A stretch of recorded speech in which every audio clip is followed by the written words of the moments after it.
and welcome back to my recap and review of the Fallout television series, recently released on Amazon Prime, and this is episode 6.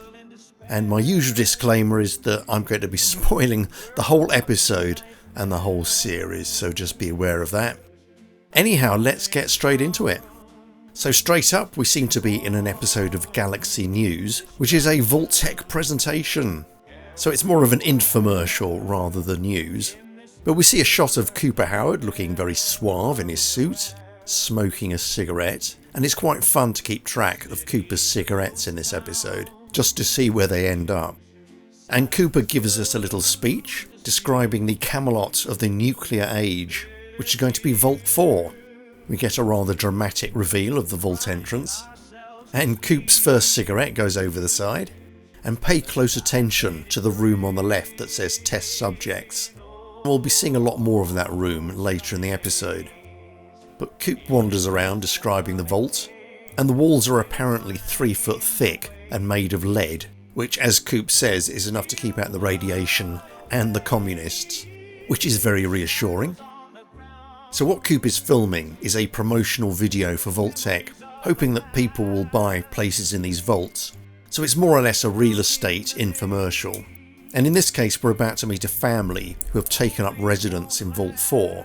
And this is Lloyd and Cassandra. And that's Coop's second cigarette being put out in what looks like a cereal bowl. But Lloyd and Cassandra explain that they're a couple of scientists. And they've taken up residence in the vault with about 80 other volunteers. And they're going to be living in the vault for 5 years, just to make sure that vault life is possible. And their specialism is the effects of radiation on human DNA, which Cooper is very impressed by. So our brainy duo explain what they're up to. Then Cooper tries to close the deal, and we get an on-screen number for anyone who's interested in vault dwelling. And that's it, that's the end of the ad, and we discover that we've actually been on set all the time. The grayscale goes to colour, and we see Cooper giving the thumbs up to a bunch of Vault-Tec executives. Coop comes out into the corridor where he meets Bud Askins, a Vault-Tec executive, and they have quite a long chat. And it turns out that Bud used to work for a company called West-Tec, and they were a defence contractor that made the T-45 power armour suits. And as it happens, Cooper Howard used to be in the army, and he used to wear the T-45 power armour. And he complains to Bud that there were lots of design faults in the armour, and that they weren't very good, which Bud freely admits. But then Bud sort of goes off on a tangent and says how in the Battle of Corporations, the ultimate weapon is time. And you can outperform the competition, or undercut them, or whatever, but the best option, in Bud's reckoning, is just to outlast people. A philosophy that doesn't really make too much sense at the moment, but becomes much more understandable in the last 2 episodes. And Bud also comes out with the line, the future of mankind can be summed up in one word, and that is management, which again makes more sense as we go through the series. Anyhow, Cooper obviously doesn't like Bud at all and tries to get away as quickly as possible, and he bumps into his wife Barbara, and Barb tells him that there's a rap party that they've got to go to. And this is a bit of a cuck moment for poor old Cooper, because this party is at Cooper's house, and it seems that Cooper has not been told about this party at all, and he's not been given the chance to invite any of the people he knows, although he does try to make some last-minute arrangements, as we find out later. But it does sort of demonstrate that Cooper is under the thumb of his wife, who really does wear the pants in their relationship, it seems. And now we cut to Cooper's rather grand house, which we presume is up in the Hollywood Hills somewhere. And he's getting ready for this rather unwelcome party, and we see more signs that Cooper is becoming the face of Vault-Tec, which, as we later find out, is causing him some problems in the film industry. And here we also meet another character, Roosevelt, which is Cooper's dog. And we're also reminded that there's a war going on. We see this newspaper headline saying that the Reds are losing territory. And of course Vault-Tec is relying on the fear generated by this war to sell its products. So Coop comes downstairs smoking yet another cigarette. Judging by everyone's reactions to Coop, he's incredibly famous, and you sort of begin to realise that the only reason he's doing adverts for Vault-Tec is as a favour to his wife. Otherwise it seems he wouldn't really have any use for Vault-Tec at all. But poor old Coop is looking around for anyone he knows, and it seems that all the people invited that he can see are Barbara's friends and sort of Vault-Tec executives. One of the guests being Bud Atkins, the sight of whom drives Cooper out into the garden. So out in the garden, and we hear a very familiar voice, and it's Matt Berry playing a character called Sebastian Leslie, who's a voiceover artist, and he's trying to chat up these two waitresses and not getting very far at all. It's all rather embarrassing for poor old Leslie, but Coop comes down to keep him company, and it turns out that Sebastian is one of the few people that Coop invited who bothered to turn up. But then again, I don't think they were given much notice, just a couple of hours. But it's here that we discover that Sebastian is very famous for voicing a robot in a popular TV show. And we discover that this TV show was bought out by Robco, who then presumably started manufacturing the robots that the television programme made popular. And in his conversation with Coop, Leslie lets slip that he sold the rights to his robot voice for I think $186, and is quite surprised when Coop tells him that he could have got something like 10 million. And I thought that was a fairly weak joke. Leslie would have to be incredibly stupid to sell the rights to his voice just for $186. But anyway, as Cooper and Leslie are chatting, Cooper reveals that he's been losing friends over the Vault-Tec deal, and that a lot of people don't want to be seen collaborating with the pitchman for the end of the world, as he puts it. And he also says that he's lost movie parts because of Vault-Tec, because there are lots of actors and actresses who refuse to work with him. And Leslie responds that this is probably due to a wave of activism that's sweeping Hollywood, and more of the people he knows are like turning red and turning against Vault-Tec. One of these people being a character called Charlie Whiteknife, who's a friend of Cooper's and who started going to these rather radical meetings, a fact that Cooper finds quite alarming. But they end their conversation by having a toast to the future, at which point we do actually cut to the future, which isn't so rosy for Cooper unfortunately, because we see him lying on his back as the Ghoul. Yeah, so this is the last time we saw the Ghoul's character in the series, and this is an organ harvesting facility that Lucy inadvertently managed to destroy. And when Cooper came in, he sort of overdosed on every drug there was, and then apparently passed out on the floor, which is how we're finding him now. And there's quite a nice little moment here, where we see a Mr. Handy robot lying on the floor talking with Leslie's voice. But the Ghoul's rest is interrupted by a bunch of sheriffs who come in, and quite incongruously, they look all really spick and span. Their uniforms look spotless, and it doesn't really fit in with the wasteland at all. And I had this complaint about Wilzig in the earlier episodes, in that every time he appeared, he always looked like he'd just stepped out of a hotel room. And these sheriffs give off exactly the same vibe. Everything about their appearance is perfect, and I don't really understand why the design team adopted this approach. There must have been discussions about these bloody uniforms and whether they ought to look messed up or not. It just looks very odd. Anyhow, the sheriffs are questioning the Ghoul, and they obviously think he's responsible for all the damage that's happened to this organ harvesting place. But while they're giving the Ghoul the third degree, they also take out the fusion core from the Mr. Handy robot. At which point we cut away to the Fallout logo, which is glowing away as if it's radioactive. And we are back out in the wasteland, and this is the entrance to Vault 4. So this is the vault that Cooper was showing us at the beginning of this episode. However, in the last episode we saw that this building was quite a long way out of town, as you can see here. But the vault itself appears to be built right underneath the town. So for whatever reason, you've got the vault under the town, then you must have some sort of long tunnel, I suppose, taking you to this exit. But picking up from the last episode, at the end of that we saw Maximus and Lucy getting gassed in this room, in this medical facility, and then dropping down into the floor, where they then discovered they were inside a vault. And at the time they hadn't spoken to anyone, they just looked out of the window.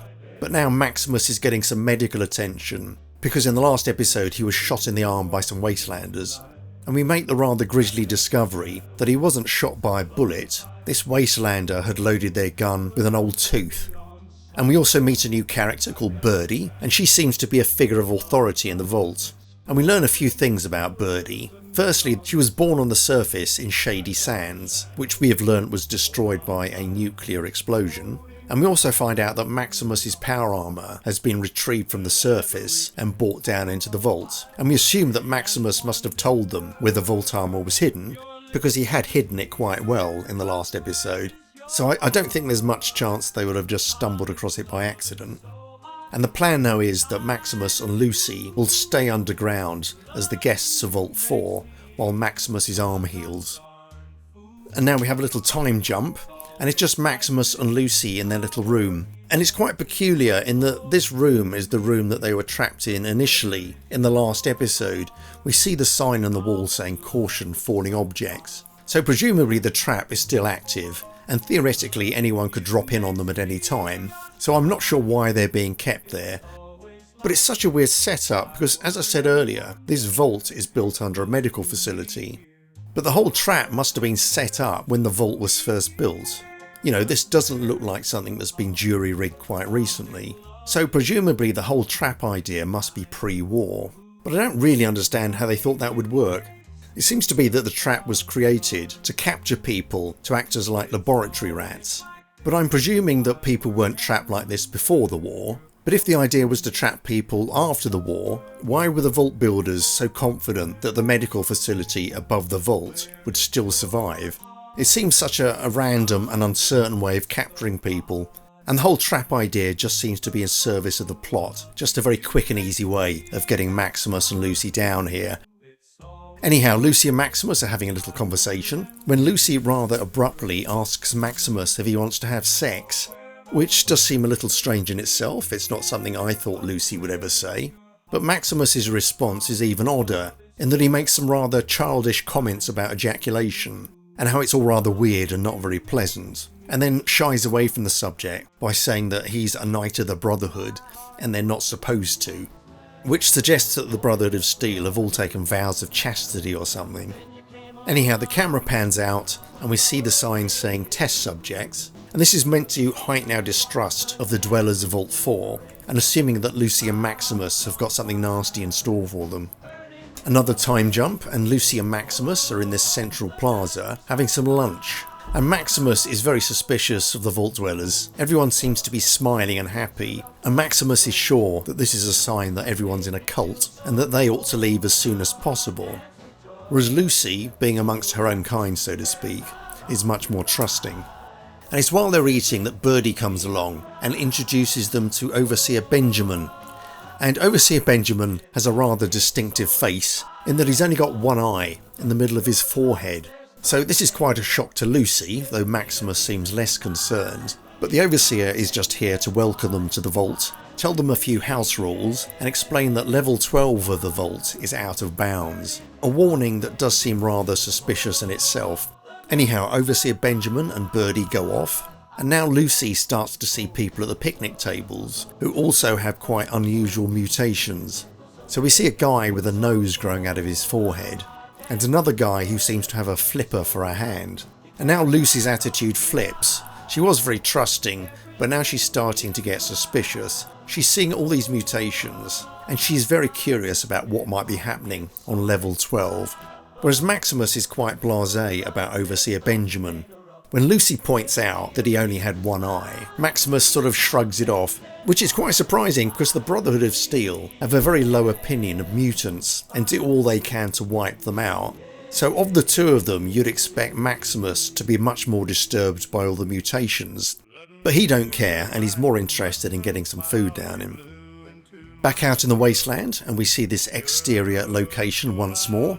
I think this is probably the 7th or the 8th time we've seen these buildings, standing in for the remains of Los Angeles, and in particular the remains of Crest Studios, which is where Cooper Howard used to do all his filming. And this sparks off the Ghoul's memories, and we're transported back to Cooper's garden, where he's enjoying a martini and the hot tub with his wife Barb. And they have quite an extended conversation, but it boils down to Cooper not really enjoying the Vault-Tec work very much, and suggesting to Barbara that, they could retire and go out and buy a farm somewhere. But Barbara doesn't want to leave Vault-Tec. She says she needs to work there to ensure that her family get a spot in the vaults. And Cooper quite naturally says, we're very rich, we could afford to buy a place in the vaults. but Barbara responds with a rather cryptic comment that she has to make sure they get a spot in one of the good vaults. And when Cooper asks her what she means by this, she just says "trust me" and walks off. Next up, we're in this rather nice little Hollywood bar, and Coop is waiting for his friend. This is Charlie Whiteknife, who Leslie referenced earlier in the episode when he and Coop were chatting in the garden. And it seems that Cooper has invited Charlie to the bar so that Cooper can question him about his new communist leanings. Yeah, Cooper is very surprised by this turn of events, because he and Charlie served together in the army, and since then they've made a lot of movies together, because Charlie Whiteknife is also an actor. And Charlie's point of view is that Vault-Tec is the devil, and they make money by selling fear. And the only way that they can maintain interest in the vaults is by promoting war. And Cooper says, this is nonsense, you're in a cult.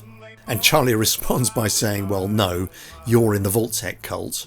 And Charlie has this little speech about fiduciary responsibility, and that Vault-Tec have a duty to their shareholders to make as much money as possible. So Charlie's view is that Vault-Tec are going to try and start a war, because this will make more money for the shareholders. But he doesn't really dwell on the question of what the shareholders are going to do with all their money if a war breaks out.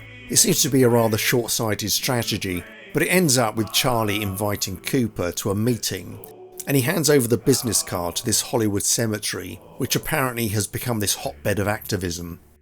Back at Coop's house, and he's taking a call, and this call turns out to be from Barb's new assistant, this guy called Henry, and we later discover that this Henry is in fact Hank McLean, who is Lucy's father. But that's all in the future.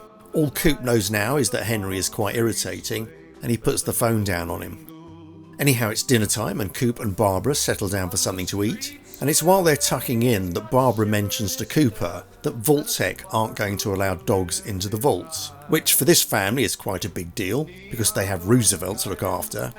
And Coop is quite upset by this. It's not so much the fact that dogs aren't allowed, it's just that he doesn't know who made that decision. If and when they enter the vaults, who's going to be calling the shots? Is this going to be some kind of Vault-Tec tyranny, or will the inhabitants have some say over the rules? So it's quite an important point, but Barbara doesn't really have any good answers, and the conversation soon devolves into an argument. Cooper saying that he served his country in the war, and he deserves a say, and then Barbara, rather stupidly I think, tries to turn that around and says, well, I suffered in the war too. I had to wait by the phone waiting for news of you, and, tries to make it sound as if she suffered as much or more than he did. But during the conversation, Barb tells Cooper that she has to remain in her position at Vault-Tec so that she can secure a place in a good vault, which she's mentioned before. And this particular vault is going to be devoted to management, which we will later discover is most likely Vault 31, and that ending up in this vault is the best outcome that this family can possibly hope for. And I think this conversation reveals something else, in that all of Barb's activities seem predicated on the notion that at some point they definitely will be going into the vaults. While for Cooper, the idea of going into the vaults is much more abstract. He seems to think that there's very little chance of war, whereas Barb is treating it more like a certainty, and we discover why later on in the series. Back in Vault 4, and Lucy is having an interview with Overseer Benjamin, and it turns out that whereas Birdie was born on the surface, Overseer Benjamin is actually a 5th generation vault dweller, and that at some point in the past the decision was made to accept refugees from the surface. So when Shady Sands was destroyed, Vault 4 opened its doors and accepted in lots of newcomers. But the Overseer isn't particularly happy with this arrangement, and seems to think that a lot of the ex-surface dwellers are quite annoying. Now this interview is very much played for laughs, but I have to say I found a lot of it quite irritating. It's like the fact that the Overseer has got a pair of regular glasses, which seems quite nonsensical. And if he needs glasses, you would have thought someone in Vault 4 would have actually made him glasses that would fit. I mean, monocles are a thing, they do make monocles just for use in one eye, or they could have given him a magnifying glass for goodness sakes. The fact that he's got a pair of regular spectacles just strikes me as being a bit stupid.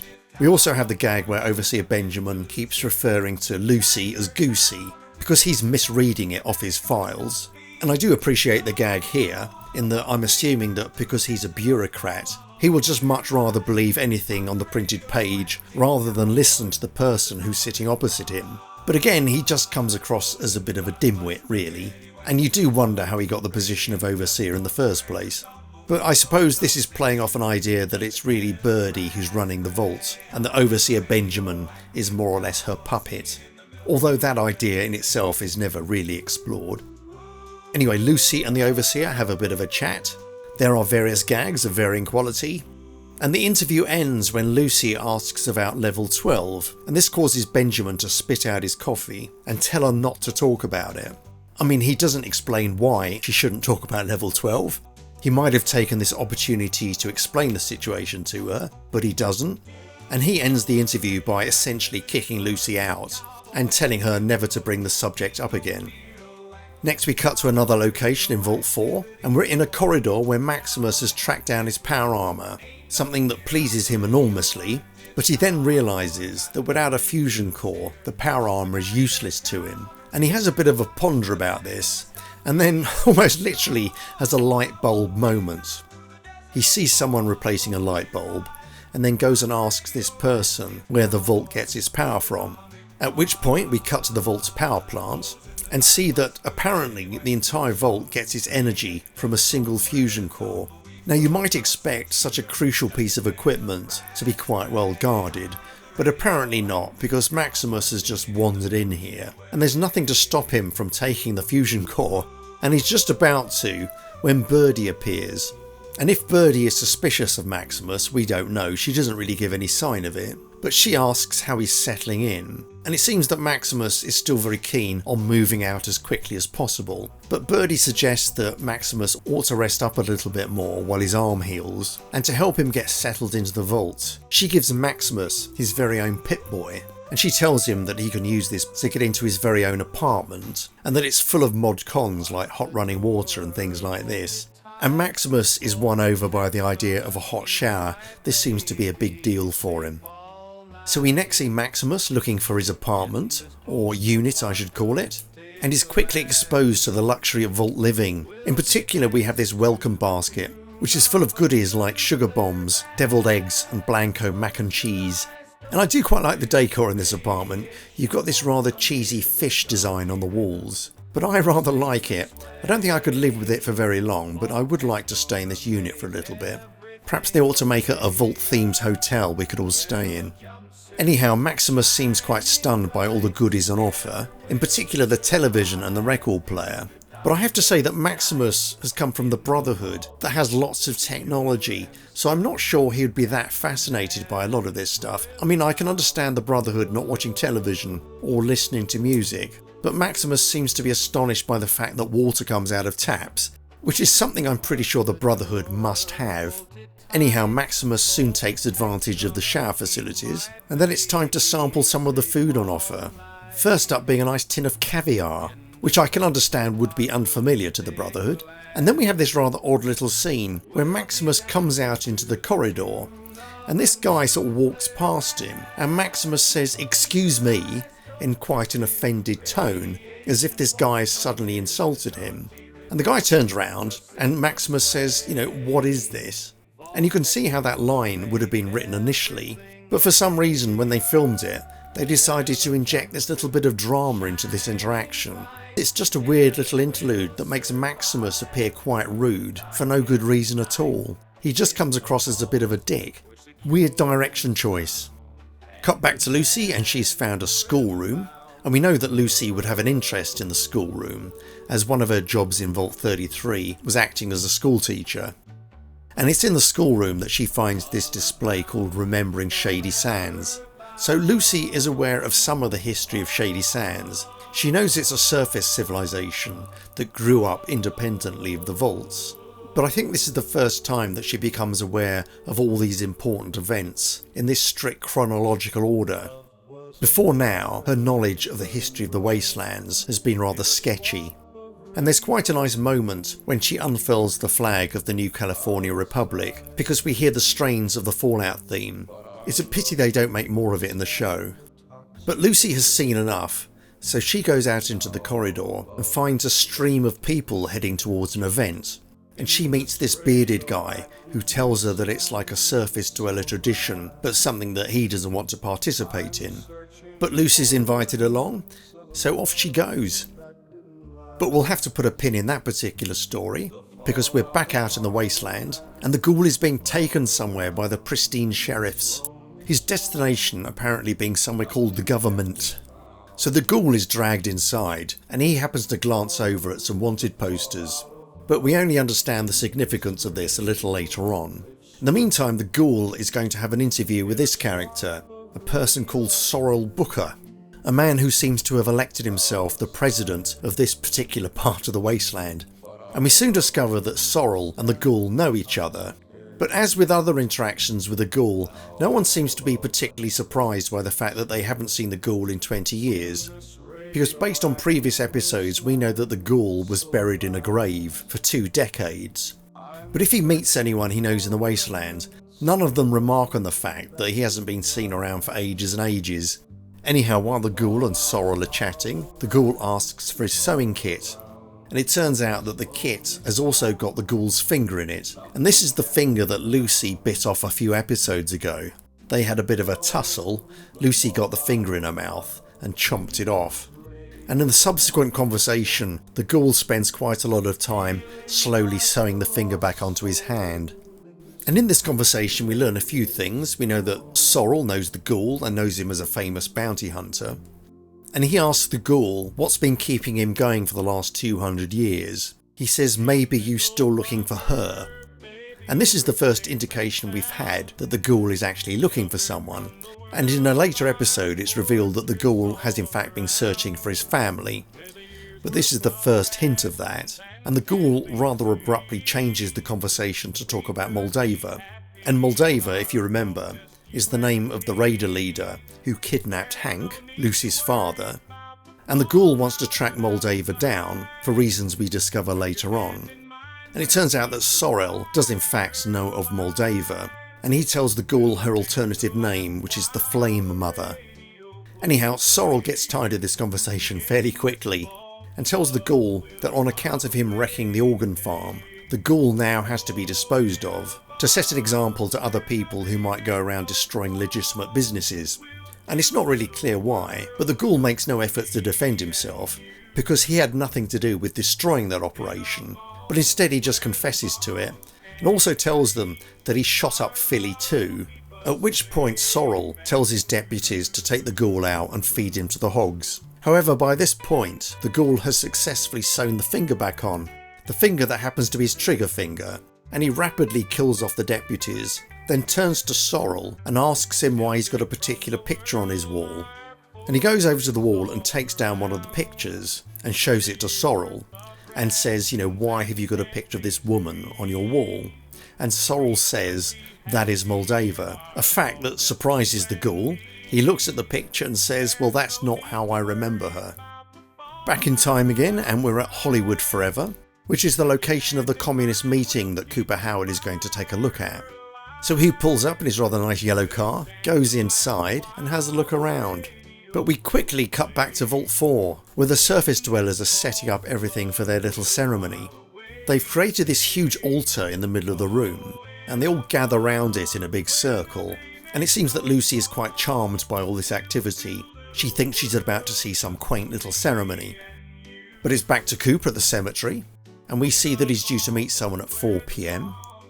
Back to Lucy, and the ceremony is about to start. And initially everyone is very mellow, they start making these hand gestures, and although a little sceptical at first, Lucy is very happy to join in. She starts to get into the swing of things. And it's here that the ceremony takes a rather strange turn, in that everyone starts stripping off, and Lucy decides to draw the line at this. She briefly unzips her vault suit, and then firmly zips it up again. Cut back to Cooper, and Charlie Whiteknife has appeared. Back to Vault 4, and it seems that Birdie is the mistress of ceremonies. And this ceremony is all about remembering Shady Sands. All these people are the surface dwellers in Vault 4, and they're trying to rekindle memories of their lost home. And they all start chanting, "Flame Mother, we remember." Back again with Cooper, and we see someone approaching him down a corridor. But quickly we cut back to the ceremony, and everyone starts daubing their foreheads with ashes, And Lucy joins in, but is then horrified to discover that these are human ashes. These are the remains of people who died in Shady Sands. So she goes from thinking this is quite a harmless, charming little ceremony to believing that these people are absolute maniacs. Back at the cemetery, and Charlie tells Cooper there's someone he wants him to meet. But back again to Vault 4, and now the people in the ceremony are apparently drinking human blood. Yet another way of remembering Shady Sands, which understandably has Lucy horrified, and it's at this point that she starts to back off. She's had quite enough, thank you very much. Back with Coop, and we see the person he was brought here to meet, and it's this rather distinguished lady, who, if we've been paying attention, we will recognise as Moldava from the first episode. So she's looking quite neat and tidy here. In the first episode she was a bit wilder, but it's definitely the same woman.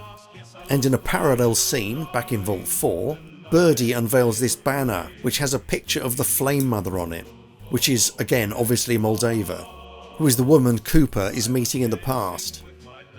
So it's quite a satisfying series of reveals. And of course Lucy only knows Moldava as the kidnapper of her father, so she's completely horrified by this revelation, and she runs back to warn Maximus. However, she's quite astonished to find that Maximus is no longer as keen to leave as he once was. It seems he's become quite acclimatised to Vault life, and has been enjoying everything Vault-Tec has to offer. He has really dug into that welcome basket. So now we have a complete reversal of the former situation, in that Maximus is really keen to stay in the vault, and Lucy is very keen to go. And it seems that nothing will convince Maximus that they have to leave, and she says to Maximus that she'll go and find proof that everyone in the vault is absolutely batshit crazy, and that they have to leave as quickly as possible. And of course the place to find that proof is on the mysterious level 12, which is where Lucy heads off straight away. Though for such a sensitive area, there does seem to be very little security. I mean, there's actually a keypad controlling this door, and even a 4-digit pin would have stopped Lucy at this point, but she just presses a button and the doors open straight away. And we now get this rather spectacular piece of foreboding, where we see the huge face of a gulper appearing at this porthole. A gulper, of course, being the monster that Lucy encountered in episode 3, I think it was.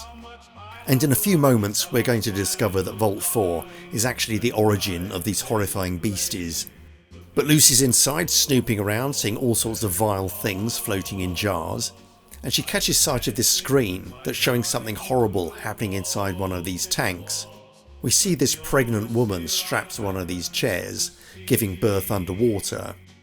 But what she's giving birth to appears to be lots of juvenile gulpers that turn around and immediately start eating her. So Lucy is horrified, as you might expect, and she turns away and starts exploring the rest of this laboratory. And she finds all these chambers that are full of these pregnant women, who are presumably just waiting to give birth to these ghastly animals. But someone has noticed that the door to this room is open. The lights go on, and this guy comes in to check around. Lucy hides and tries to sneak away, but she makes a bit of a noise.